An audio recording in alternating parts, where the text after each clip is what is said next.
अस्सलाम वालेकुम वरहमतुल्लाहि वबरकातुहू।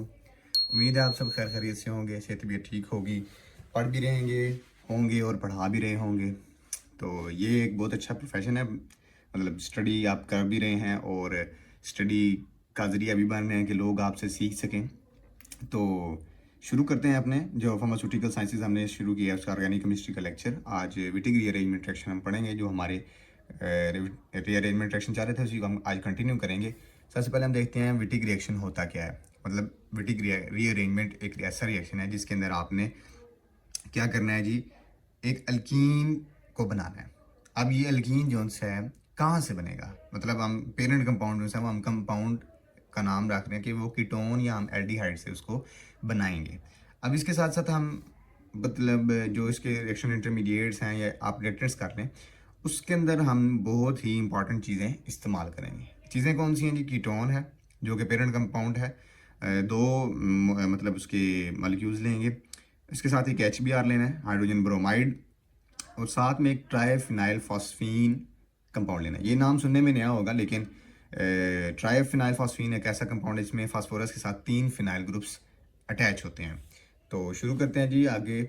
ये इंट्रोडक्शन हो गया इसका। अब इसका जनरल रिएक्शन देखते हैं कि जनरल रिएक्शन में हमारे पास क्या आता है। जनरल रिएक्शन में हम देख रहे हैं कि 2 कीटोन हमने लिए हैं। कीटोन के अंदर हमने क्या ऐड करना है जी? HBr। ये डायरेक्ट एक स्टेप में मैं मतलब 1 स्टेप रिएक्शन बता रहा हूँ आपको कि HBr के अंदर आपने क्या करना है, ट्राइफिनाइल फॉस्फीन। ये देखें, फास्फोरस 5 बॉन्ड बनाता है जिसमें से 1 2 3 सॉरी फास्फोरस जो है वो इजीली अपने जो बॉन्ड बना लेता है, उसमें ये इसने 3 बनाए हुए हैं, और एक लोन पेयर उसके सब पास मौजूद है कि वो उसे शेयर करके अपना एक चौथा बॉन्ड बना ले इजीली। मतलब कोई उसको ये नहीं है कि ज़्यादा बॉन्ड उसने बना लिए हैं, तो ये इजीली 4 बॉन्ड बना लेगा।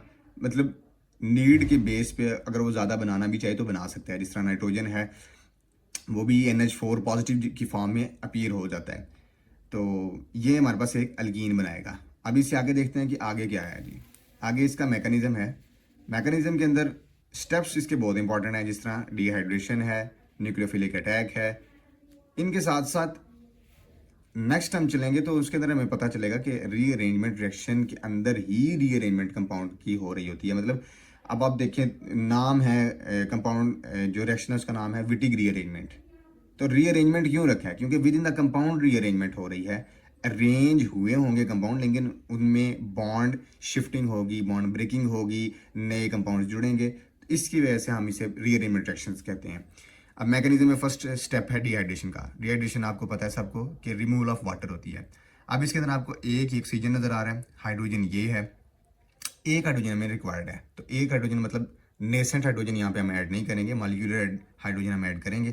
क्यों? क्योंकि हमें एक हाइड्रोजन की यहाँ पे ज़रूरत भी है। जब यहाँ से ऑक्सीजन रिमूव होगा, एक हाइड्रोजन यहाँ पे आके लगेगा और साथ में एक ब्रोमीन कंपाउंड यहाँ पे आके लगेगा। मतलब ये एक सेकेंडरी हमारे पास कंपाउंड बनेगा, सेकेंडरी ब्रोमाइड बन जाएगा। ये मॉलिक्यूलर हाइड्रोजन हमने ऐड की, ये हमारे पास सेकेंडरी ब्रोमाइड कंपाउंड हमारे पास बन गया, साथ में वाटर लीक हो गया, जो हमारा कंपाउंड का रिक्वायर्ड प्रोडक्ट था। अब हमने कहा है कि हम इसके जो रिएक्टेंट्स हैं उनकी हम बात कर रहे हैं। रिएक्टेंट्स में हमने कहा है कि 2 तो हमने यूज़ कर लिए हैं, मतलब एक कीटोन और एक HBr हमने यूज़ कर लिया है। अब हमारे पास तीसरा रिएक्टेंट है ट्राइफिनाइल फॉस्फीन। ट्राइफिनाइल फॉस्फीन का जो फास्फोरस है ये नेगेटिवली चार्ज है, तो इस पॉजिटिव कार्बोकेटाइन सेंटर पे ये एक्ट करेगा। अब एक्ट क्यों करेगा? नीड क्या है? नीड ये है कि इसने एल्कीन बनाना है और साथ में ट्राइफिनाइल फॉस्फीन ऑक्साइड रिलीज करना है, जो कि आप देखेंगे आगे के जो नेक्स्ट कीटोन हम ऐड करेंगे उसके साथ भी ये इसका यूज़ मतलब अटैकिंग पोजीशन में आएगा, और उसके बाद फिर इसके बॉन्ड फॉर्मेशन होगी, बॉन्ड ब्रेकिंग होगी, और हमारे पास रिस्पेक्टेड कंपाउंड हमारा बन जाएगा। तो ये फॉस्फेट जो है ये इसके साथ बॉन्ड बनाने की कोशिश करेगा, इस पे पॉजिटिव चार्ज आ जाएगा। 4 बॉन्ड जिस तरह नाइट्रोजन NH4 में पॉजिटिव चार्ज बेयर कर जाता है, तो इसी तरह ये फॉस्फेट भी अपने साथ एक पॉजिटिव चार्ज एक्वायर करेगा। अब ये एक कार्बन है, जब इसने यहाँ पे अटैक किया तो आप देखें ये मोर इलेक्ट्रोनेगेटिव है देन दिस कंपाउंड, तो ये यहाँ से रिलीज हो जाएगा। ये इसके साथ बॉन्ड बना रहा है, मोर इलेक्ट्रोनेगेटिव कार्बन के फॉस्फेट के साथ बॉन्ड बन चुका है, और ये ब्रोमीन यहाँ से रिलीज होगा किस फॉर्म में? HBr की फॉर्म में। मतलब एक बॉन्ड तो उसने बना लिया, लेकिन यहाँ पे 4 सेटिस्फाइड है, तो एक इसको भी रिलीज होना पड़ेगा, इस ब्रोमीन को भी रिलीज होना पड़ेगा। तो ये HBr के फॉर्म में रिलीज हो गया। जो हमने कंपाउंड ऐड किया था रिएक्टेंट में, एक तो हमारे पास वो हमें बन गया, मिल गया हमें। अगला देखते हैं, अगला स्टेप है इसके अंदर रीअरेंजमेंट का। With in the molecule rearrangement होगी, ये आप सबने देखना है कैसे होगी।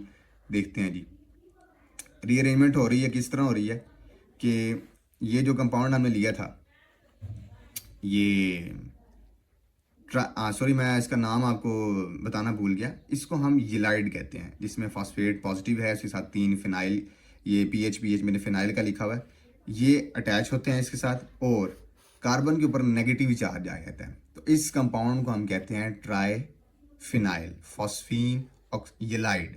पहले हम कह रहे थे ट्राई फिनाइल फॉस्फीन हमने यूज़ किया था, जो कि 3 फिनाइल थे और एक फॉस्फेट था। अब इसमें हमारे पास ये एक यिलाइड बन गया है, फॉस्फेट पे पॉजिटिव चार्ज, कार्बन पे नेगेटिव चार्ज। अच्छा, लेकिन हम ये देख रहे हैं कि यहाँ पर कार्बन के ऊपर पॉजिटिव चार्ज जो है ये ज़्यादा देर तक रह नहीं सकता, क्योंकि कार्बन जो है ये एक पॉजिटिव सेंटर है। कार्बन नेगेटिव सेंटर के तौर पे बिहेव करता है, लेकिन बहुत कम उसके ये चांसेस होते हैं, ज़्यादातर वो पॉजिटिव फॉर्म में ही रहता है। रीअरेंजमेंट होगी, जो नेक्स्ट कीटोन हम ऐड करेंगे उसका ऑक्सीजन ये इधर अप्रोच करेगा इस फॉस्फेट पे। चूंकि ये ऑक्सीजन हाईली इलेक्ट्रोनेगेटिव होते हैं, तो ये यहाँ पे पॉजिटिव सेंटर पहले ही बना हुआ है, कार्बन पे नहीं अब जाएगा। ये कार्बन नेक्स्ट कार्बन जो, क्योंकि यहाँ पे कार्बन पॉजिटिव है यिलाइड फॉर्म में, सॉरी नेगेटिव है यिलाइड फॉर्म में, और यहाँ पे ये कार्बन हमेशा पॉजिटिव ही रहते हैं, कार्बोनाइल कार्बन जो से हैं। तो ये इस पे अप्रोच करेगा और ये ऑक्सीजन इसको अप्रोच करेगा। तो रिजल्टेंट हमारे पास क्या बन रहा है, ये रिजल्टेंट एक कम्प्लेक्स कंपाउंड हमारे पास फॉर्म हो रहा है, जिसके अंदर फॉस्फेट के साथ 3 फिनाइल ग्रुप भी लगे हुए हैं, फॉस्फेट का बॉन्ड कार्बन के साथ भी है, फॉस्फेट का बॉन्ड ऑक्सीजन के साथ भी है। अब आगे देखते हैं, उस ऑक्सीजन का बॉन्ड नेक्स्ट कीटोनिक जो कार्बन है, मतलब ये कीटोनिक कार्बन ही था, उसका ये 2 अल्काइल ग्रुप लगे हुए हैं। अब ये जो सा था इसके साथ भी 2 अल्काइल ग्रुप लगे हैं, मतलब ये एक कम्प्लेक्स फॉर्मेशन हुई है। अब अगर यहाँ से मैं आगे कंपाउंड को चलाऊँ, मतलब यहाँ से स्टेप आगे फॉरवर्ड करूँ, तो ये एक क्लीवेज स्टेप होगा, लास्ट स्टेप जो सा है। ख़त्म करते हैं, वीडियो ज़्यादा लंबी ना हो जाए। क्लीवेज स्टेप होगा लास्ट स्टेप, जिसके अंदर हमारे पास रिस्पेक्टेड कंपाउंड हमारा फॉर्म हो जाएगा। रिस्पेक्टेड कंपाउंड है कौन सा, हमें अल्कीन चाहिए था, कहाँ से, कीटोन से, जिसके अंदर हमने विद इन द कंपाउंड की अरेंजमेंट भी की, और बहुत सारे मतलब 2-3 हमने रिएक्शन इंटरमीडिएट भी यूज़ किए। तो ये अल्कीन हमारे पास कैसे बनेगा, यहाँ पे बॉन्ड, ये आप देखें, अगर ये बॉन्ड ब्रेकिंग होगी, अब ये एक कम्प्लेक्स फॉर्म में हमें नहीं चाहिए था, हमें अल्कीन चाहिए था। तो हम इसको जो विद इन द अरेंजमेंट देखते हैं कैसे होगी, कि ये फॉस्फेट जो है इसने 5 बॉन्ड बना लिए हैं। मैंने आपको पहले बताया कि phosphate with on the basis of need, मतलब ज़रूरत जब इसे होगी वो 5 बॉन्ड बना लेता है, लेकिन ये स्टेबल नहीं रह सकेगा, ये पूरा कंपाउंड स्टेबल नहीं रह सकेगा, जिसकी वजह से इनकी बॉन्ड की ब्रेकिंग हो जाएगी। ऑक्सीजन चाहेगा कि मैं एक ही कंपाउंड के साथ रहूं, मैं 2 कंपाउंड के साथ, मतलब 2 तरफ टांग अपने अड़ा के रखूं। तो इससे हमारे पास हमें क्या फ़ायदा होगा, इससे हमें ये फ़ायदा होगा कि बॉन्ड ब्रेकिंग में ईजी, मतलब फिजिबल हो जाएगी बॉन्ड ब्रेकिंग। और ये जो फॉस्फीन था, ट्राइफिनाइल फॉस्फीन, इसका ऑक्सीजन से बॉन्ड भी टूट जाएगा, इस कार्बन के साथ भी बॉन्ड टूट जाएगा। अब जब इसके साथ टूटेगा, फर्स्टली अगर हम देखें तो सॉरी इसके साथ नहीं टूटेगा ऑक्सीजन के साथ, क्योंकि इसी ने इसके साथ ऑक्सीजन के साथ अटैच होके ऑक्साइड बनाना है, जिसे हम ट्राइफिनाइल फॉस्फीन ऑक्साइड कह रहे हैं, ये इसने बनाना है। और दूसरी तरफ अगर आप देखें तो इसमें ये जो कार्बन है, जब इसका फॉस्फेट के साथ बॉन्ड टूटेगा तो ये अपने इलेक्ट्रॉन इस तरह शिफ्ट करेगा, कार्बन से कार्बन डबल बॉन्ड बनेगा, इनकी वैलेंसी सेटिस्फाई हो जाएगी। तो अब देखते हैं इनके नेमिंग जो हमने करनी थी कि वो क्या होती है। क्लीवेज के बाद जो हमारा रिएक्शन का लास्ट स्टेप है, उसके अंदर ये ट्राइफिनाइल फॉस्फिनोसाइड बन गया, ये फॉस्फेट जो है ऑक्सीजन के साथ डबल बॉन्ड बना लेगा। अब 2 इसके साथ इसने बनाए हुए हैं, 1 2 3, ये 3 इसने फॉस्फीन के साथ बनाए हुए हैं। ये भी इंपॉर्टेंट है फार्मास्यूटिकली, और अल्कीन्स तो बहुत ही ज़्यादा इंपॉर्टेंट है। मतलब अगर आप इसको देखें कि ज़्यादा से ज़्यादा अल्कीन हम बनाते जाते हैं, ये अनसैचुरेशन कंपाउंड है, ये इसलिए भी इंपॉर्टेंट होते हैं कि इनके अंदर हम सैचुरेशन कर सकते हैं और डिफरेंट कंपाउंड्स बना सकते हैं। उसके बाद फार्मास्यूटिकली ये इंपॉर्टेंट रिएक्शंस हैं जो कि डिफरेंट कंपाउंड्स के स्ट्रक्चर्स के अंदर इस्तेमाल होते हैं। तो आज के लिए अल्लाह हाफिज़।